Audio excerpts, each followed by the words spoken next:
कैसे हैं मेरे प्यारे बच्चों। स्वागत है आपका संस्कृत की कक्षा में। आपकी संस्कृत पाठ्य पुस्तक देववाणी कक्षा 6 by Eduraise India from Amit publishing house के साथ हम शुरू करेंगे बच्चों पाठ संख्या 11, जिसका नाम है दयालु सिद्धार्थः। शुरू करते हैं बच्चों पाठ का पाठन। आसीत् पुरा पाटलिपुत्रे राजा शुद्धोधनस्य राज्यम। प्राचीन काल में पाटलिपुत्र में राजा शुद्धोधन का राज्य था। तस्य नृपस्य पुत्रः सिद्धार्थः आसीत्। सिद्धार्थ उस राजा के पुत्र थे। देवदत्तः तस्य पितृव्यः पुत्रः आसीत्। देवदत्त उनके चाचा का पुत्र था। सिद्धार्थः अति उदारः विनम्रः दयालुश्च आसीत्। सिद्धार्थ बहुत दयालु विनम्र तथा उदार थे। एकस्मिन् दिने एक दिन सिद्धार्थः भ्रमणाय उपवनम अगच्छत्। सिद्धार्थ घूमने के लिए बगीचे में गए। उपवनम अति रमणीयम आसीत्। बगीचा बहुत सुंदर था। सर्वतः खगानां मधुरम कलरवम अभवत्। सभी जगह पक्षियों का मधुर गुंजान हो रहा था। पुष्पाणि अविकसन, फूल खिले नहीं थे। तत्र देवदत्तः आखेटाय उपवनम अगच्छत्। वहीं देवदत्त शिकार के लिए बगीचे में आया। देवदत्तः तदैव एकम हंसम शरेण अविद्धत्। देवदत्त ने तभी एक हंस को बाण से बींध दिया। बाणेन बिद्ध सह हंसः भूमौ अपतत्। बाण से घायल वह हंस भूमि पर गिर पड़ा। सिद्धार्थः तम बिद्धम हंसम उत्थाप्य अंके न्यदधत्। सिद्धार्थ ने उस घायल हंस को उठाकर गोद में बैठा लिया। सः तम हंसम जलम अपायतत् अलालयत् च। उन्होंने उस हंस को जल पिलाया और प्यार किया।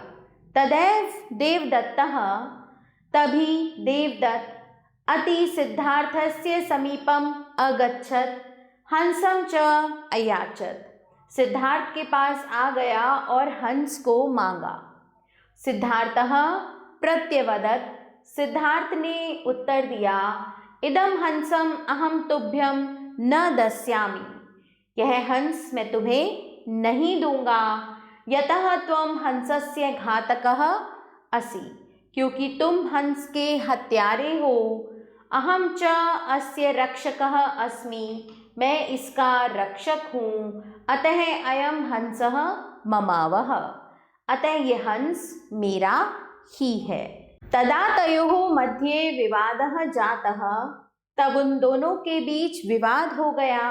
अतः तौ द्वौ अपि नृपस्य समीपम उपागच्छताम्। अतः वे दोनों भी राजा के पास गए। देवदत्तः नृपाय सर्ववृत्तानन्तम अकथयत्। देवदत्त ने राजा को सारी कहानी बताई। सिद्धार्थः अपि निज पक्षम अवदत्। सिद्धार्थ ने भी अपना पक्ष रखा। तयो वचनम श्रुत्वा, दोनों के वचन सुनकर नृपः राजसभायाः मध्ये हंसं स्थापयत् अवदत् च। राजा ने राजसभा के बीच हंस को रखा और कहा, अयं हंसः यस्य समीपे गमिष्यति। यह हंस जिसके पास जाएगा तस्य सह भविष्यति। वह उसी का होगा। दरबारस्य दृश्यम अति रुचिकरम आसीत्। इस प्रकार का दरबार का दृश्य अत्यंत रोचक था। सर्वे सभासदः, सभी सभासद इदम अवलोक्य, यह देखकर चकितः अभवन, चकित हुए।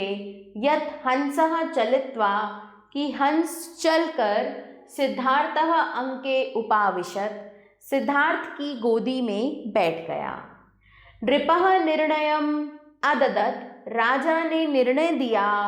अयं हंस सिद्धार्थस्य अस्ति। यह हंस सिद्धार्थ का है।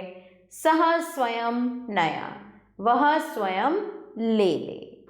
तो बच्चों हंस पर सिद्धार्थ ने दयालुता दिखाई तो हंस ने भी सिद्धार्थ की ही गोद में जाकर बैठने का निर्णय लिया। चलिए चलते हैं शब्दार्था की ओर। दयालु, दया करने वाला, भ्रमणीय, घूमने के लिए, उपवनम, बगीचा, रमणीय, सुंदर, सर्वतः, चारों ओर, कलरवः, चहचहाहट, आखेटाए, शिकार के लिए, अविद्यत, बेध दिया, शर, बाण, अंक, गोद, उत्थाप्य, उठाकर, अलालयत, प्यार किया, विवाद, झगड़ा, चकितः, हैरान, नए, ले जाए। शुरू करते हैं बच्चों पाठ का अभ्यास कार्य।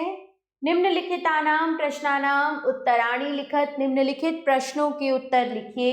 देवदत्तः कः आसीत्? हंसः केन बिद्धः आसीत्? सिद्धार्थ पितुः नाम किम आसीत्? और सिद्धार्थ भ्रमणाय कुत्र अगच्छत्? तो इन सभी प्रश्नों के उत्तर बच्चों पाठ के आधार पर आप स्वयं दीजिए। प्रश्न 2 देखेंगे बच्चों। सम्यक उत्तरम चिनुत, सही उत्तर चुनिए। हंसः कस्य अंके उपाविशत्? सिद्धार्थस्य। शुद्धोदनस्य पुत्रस्य नाम आसीत् सिद्धार्थ। शुद्धोदनस्य राज्यस्य नाम आसीत् पाटलिपुत्रः। प्रश्न 3 देखिए बच्चों। रिक्त स्थानानि पूरयत, रिक्त स्थानों की पूर्ति कीजिए। पुत्रस्य नाम सिद्धार्थ आसीत्, हंसं शरेण अविधत्, दस्य नृपस्य एकः पुत्रः आसीत्, हंसः चलित्वा सिद्धार्थः अंके उपाविशत्। मेलनम कुरुत, मिलान कीजिए। तो यहाँ मैंने मिलान किया हुआ है, आप इसे स्वयं पढ़िए। प्रश्न 5 देखिए बच्चों। हिंद्याम अनुवादम कुरुत, हिंदी में अनुवाद कीजिए।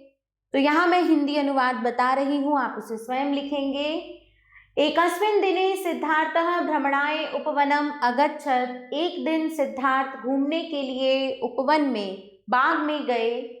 उपवनम अति रमणीयम आसीत्, बगीचा बहुत सुंदर था। सर्वतः, चारों ओर, खगानाम, पक्षियों का, मधुरम कलरवम अभवत्, मधुर गुंजान हो रहा था या हुआ। पुष्पाणि अविकसन, फूल खिल रहे थे। ये पुष्पाणि अविकसन, ये आप स्वयं बताएंगे हिंदी अनुवाद। और ग भी, सर्वतः खगानाम मधुरम कलरवम अभवत्। सिद्धार्थः अपि निष्पक्षम अवदत्, सिद्धार्थ ने भी अपना पक्ष बोला। बच्चों संस्कृते अनुवादम कुरुत, संस्कृत में अनुवाद कीजिए। तो यहाँ मैंने संस्कृत में अनुवाद किए हुए हैं, आप इन्हें स्वयं पढ़िए। इसी के साथ बच्चों हमारा यह पाठ यहाँ समाप्त होता है। आभार बच्चों, मिलते हैं नए पाठ के साथ।